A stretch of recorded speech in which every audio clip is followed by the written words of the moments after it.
I hate how there's a chapter you're stuck on and you can't move on until you finish that chapter.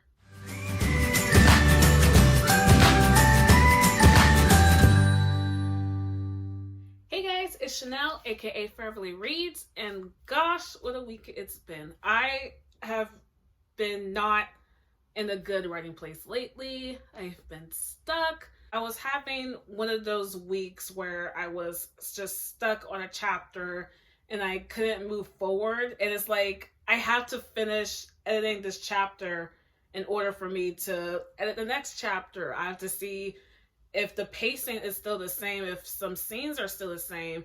And it's not a writer's block because it's like, I already have the stuff written, and it's not that I don't feel inspired to write. I just don't know what to do with my writing. So I don't know whether or not to add a scene or take away a scene, or if the way that I have my chapter set up, do I keep it the same or do I need to change stuff up? So that's like my current problem right now.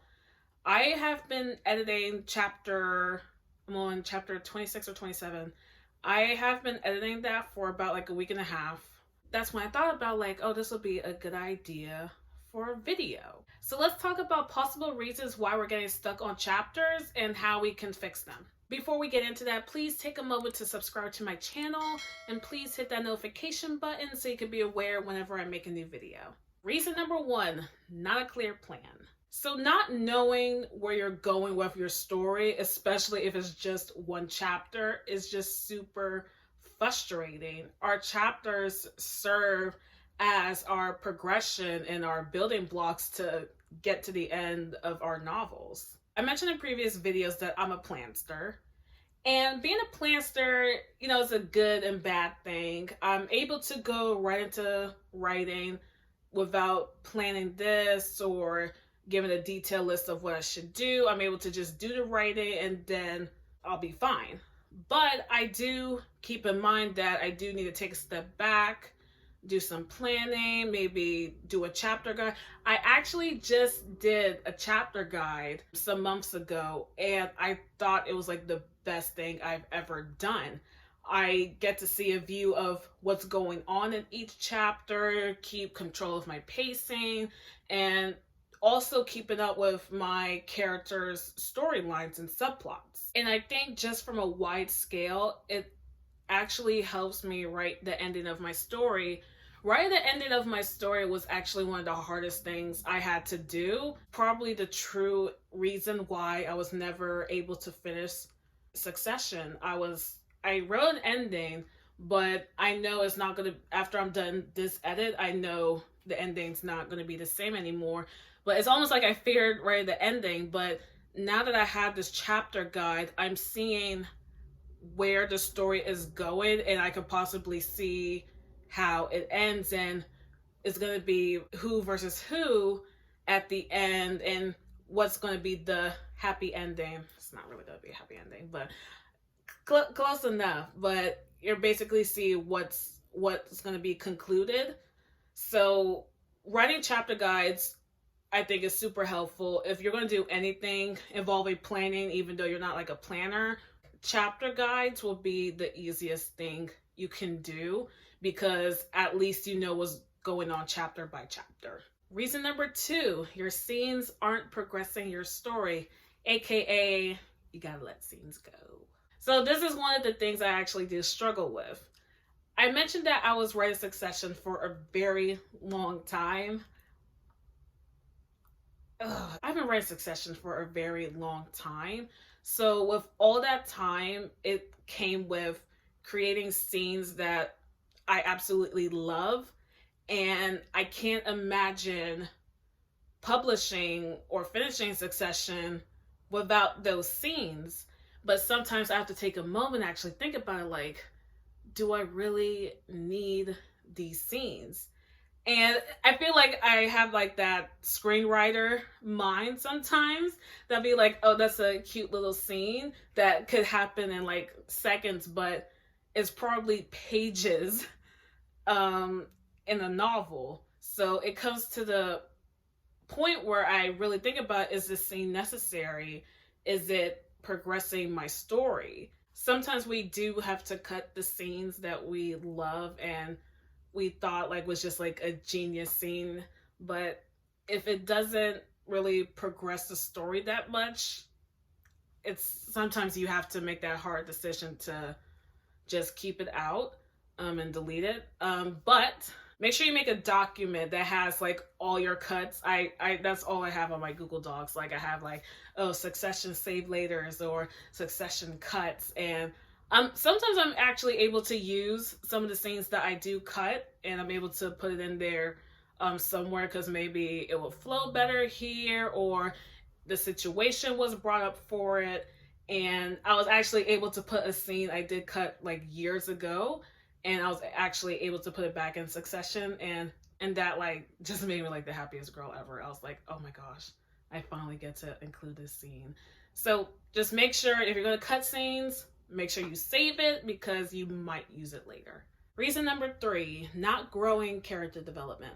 So this reason kind of goes along with number 2 about keeping scenes that are like unnecessary because it's not progressing the story.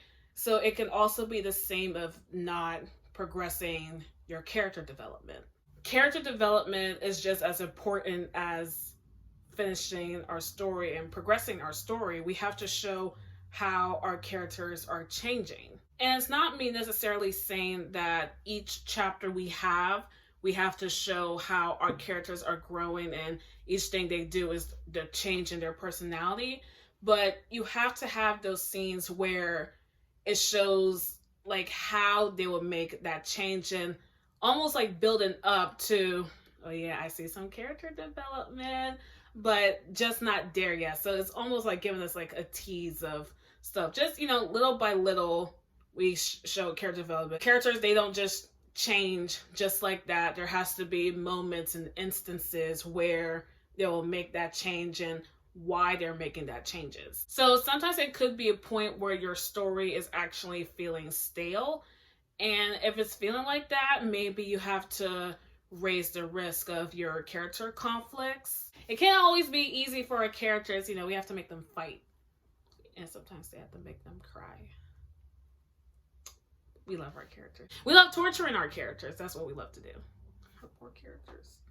Number 4, there is a plot hole. If you're fortunate enough to catch your plot hole, and depending how deep it is, plot holes can be an easy fix. But if they're a huge plot hole that ends up changing your whole story, or most of your story, that becomes a problem. And the funny thing is that the chapter I'm even on doesn't even have a plot hole. My frustration level is as if I did have a plot hole, because I'm just trying to figure out how to play scenes out and explain why these scenes are happening. Writing with a plot hole is trying to explain a wrong answer. You just don't do that. It's really good to keep notes of when you catch the plot holes and jot down possible ideas of how to fix those plot holes, and hopefully it'll help out with the story. If you do find the plot holes, just be sure to take notes of it and figure out possible solutions on how you can fix it, and hopefully like you don't have to change like your story that much. Hopefully it's like a very tiny one, and if it's a big one, still try to figure out a way to still keep your story consistent and still in the same pacing and how you originally wanted, but just try to fix that. And for my favorite, number 5, you're overthinking and you need to take a break. I wish someone told me this earlier. And even when I did know about writers taking a break, I wish I actually listened more. And I don't exactly write every single solitary day. I do have days that I just actually can't write because I have other priorities ahead of me. But there's a difference of not writing because you have other things to do and not writing because you choose to. So there needs to be more of choosing not to write. Your brain like really does need that break. I just wish I realized it sooner that it's okay to take breaks. And especially when you're doing like the editing process and you need to look at your story with fresh eyes, or it feels like you're reading the same thing you wrote like a couple of days ago. You don't feel like you're editing something new. So it really does cloud your judgment when it comes to editing. And there are like different ways to take breaks from writing, but still have it in that mind to continue writing. And, it can go from like journaling or watching movies or reading a book. We love reading a book. Reading a book is almost like the best way to study for writing your own, because you're just seeing the different ways that sentence structures are made, or how different writers do their point of views, and seeing how they're implementing and going about different scenes. It gives us an idea of how we can carry out our scenes, and hopefully like we're able to get better at that. I feel like since we are saying that these scenes aren't working, that's when we start to overthink. And that's actually like one of my problems, what I was doing with my chapter. I was overthinking to the point where I wrote an entire new scene, but I hate writing entirely new scenes, and it's not really necessary.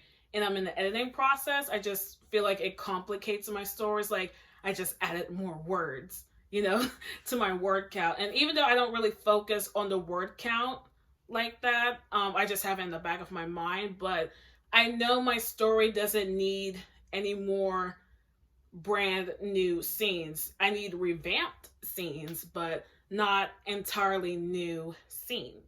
So taking that break would lessen the overthinkingness and, have you write better stories and edit better.